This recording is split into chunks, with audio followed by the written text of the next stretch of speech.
Hello, everybody. Happy Saturday. Welcome to the Pack a Day podcast here on YouTube. My name's Andy Herman. For those of you who may have missed one of my earlier episodes, I did address the fact that I am very well aware that I just have some blank walls right now.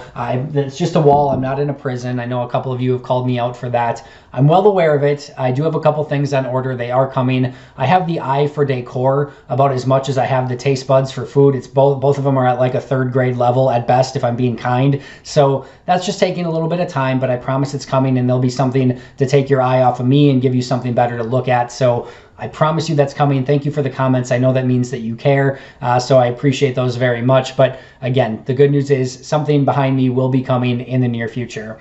On to bigger and better things. Let's talk about this Tampa Bay Buccaneers Green Bay Packers matchup, and specifically with the injury report that we got today for both teams. I'd be remiss not to mention the fact that our Pack a Day podcast today, Jason Perrone, Mark Eckel, and Paul Brettel are going to be covering this in much greater detail. So make sure that you check that out. They do a huge deep dive into how each of these injuries are going to affect this game. They go through some of the game plans. They do a tremendous job each week, so make sure to check that out. But I did want to give just a couple of my quick thoughts on the injury report since that just came out on Friday. Let's start with the Tampa Bay Buccaneers, and specifically at wide receiver. Mike Evans, Chris Godwin, and Shelby Miller all practiced in some capacity. None of them had any injury designation. This seems to be the healthiest that their receiving core has been all season long, of course, and now that they're facing Green Bay. But this is definitely going to be a challenge for the Packers defensive backfield, especially if Kevin King can't go. More on that in just a moment. But regardless of who's out there for Green Bay, this is Tampa Bay finally having their two big physical wide receivers on the outside. If you haven't had the opportunity to watch Shelby Miller yet, kind of that Wes Welker, Julian Edelman type slot receiver. He can get downfield. If you're not careful, he will double move you. Very precise with his routes, good hands. So that's going to be one of Tom Brady's favorite targets when he's in there. He loves those quick, shifty, underneath wide receivers. Doesn't really have it at running back like he used to. Doesn't have a James White. Ronald Jones isn't that type of guy. Evans and Godwin are going to live mostly on the outside. Those aren't more your typical slot in and out wide receivers. Even, Gronk's not the same as he used to be. Cameron Brate can give you maybe a little bit of that, but for the most part, Shelby Miller is going to kind of be that guy. So look at Chandon Sullivan to have a very big responsibility with him. And then, of course, a bigger responsibility on the outside trying to shut down Godwin and Mike Evans. So big matchup for the Packers defense this week. A couple other questionables for Tampa Bay: Khalil Davis, Leonard Fournette, and Carlton Davis. Fournette would be a loss to some extent, but Ronald Jones is going to give you most of those, carries anyway. I think they'd be fine without him either way. Same with Khalil Davis. But Carlton Davis is definitely a very big player for the Buccaneers, and if he's out, would change this game. Let's start by saying Carlton Davis has been really good for the Buccaneers. Young corner.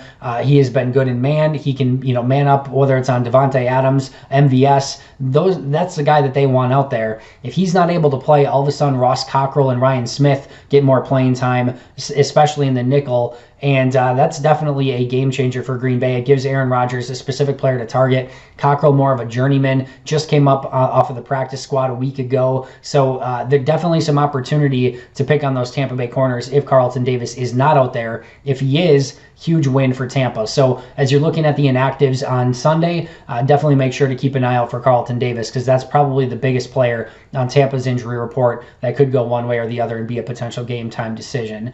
But for all of the Tampa Bay injury report, the biggest injury update for Tampa is still a player that wasn't on the injury report but was placed on injured reserve earlier this week, and that's Vita Vea.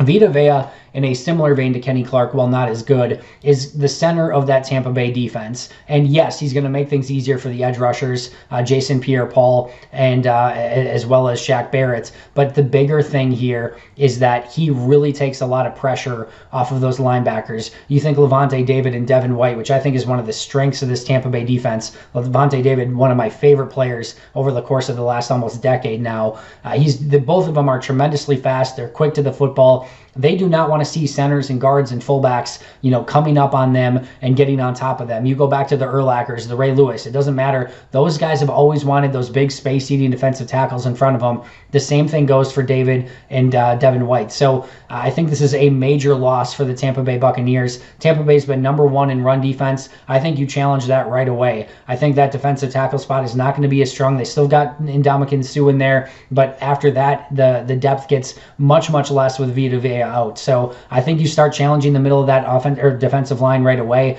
Corey Linsley, Elton Jenkins, and Lucas Patrick, those guys have done fantastic work throughout the course of this season, opening holes in the middle of defenses. Now without Vita Vea, I think you got to test that out right away with Aaron Jones, Jamal Williams, maybe even a little A.J. Dillon, and see if you can't get that run established, because this is definitely going to be a different Tampa Bay defense without Vita Vea in there. From a Packers standpoint, let's start with some good news. Devontae Adams, Kenny Clark, both seem ready to go and good to go for Sunday. Both huge additions. I don't need to go into that. You know what they're bringing to the table, and it's great to see them back on the field. One player that's out for sure, Tyler Ervin, and I think Green Bay, can easily get by. I think you will see Aaron Jones a little bit in the slot, maybe playing some of that role, maybe with getting A.J. Dillon and Jamal Williams a little bit more involved at running back. I think you'll also see some Darius Shepard in that role. With Adams on the outside, MVS on the outside, I think you could see Shepard. You could even see EQ if he ends up getting activated. We'll see. They have 3 active spots on the roster that they can still bump people up to. They also have 2 players that they can call up from the practice squad. So you could see up to 5 names still that aren't on the roster right now be brought up for this game before Sunday. But I want to go back to Tyler Ervin for just a second, because I do think this is a very, very big loss from a special teams standpoint. Yes, he's a good running back at times. Yes, he's good in the slot, but his primary role is still as a returner. We saw a season ago, what the special teams was like without him in the lineup. Matt LaFleur mentioned a few names today: Darius Shepard, Josh Jackson, and then Malik Taylor. He mentioned Malik Taylor more as just a kick returner. It didn't seem like he was in the running for punt returner. Shepard and I would guess that Jackson is in the talk for punt returner, and then Shepard's probably in the discussion for both, if I had to guess. So in some capacity, whether it be Taylor or Shepard or Jackson, those are going to be the players that are returning. And this does give me a little bit of pause, because this team has been so great at taking care of the football, and this is one of those games that can just completely change on a turnover.